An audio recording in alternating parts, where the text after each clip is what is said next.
İrili ufaklı taşların olduğu patika bir yolda yürüdüğümüzü hayal edelim. Sürekli yürüdüğümüz yeri kontrol etmek durumunda kalırız. Fazla bir enerji, fazla efor, fazla dikkat demek.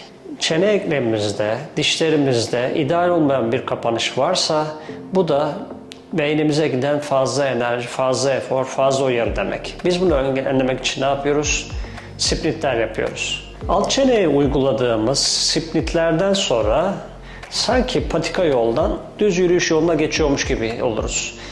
Bu sayede dişlerin kapanışı vasıtasıyla beyne giden sürekli ileti, yani yanlış kapanıyorum, zor bir yolda yürüyorum iletileri azalır. Hatta belli bir süre splitlerin devamlı kullanılmasıyla beyne artık ideal bir kapanışı elde ettiği yönde uyarılar gitmeye başlar.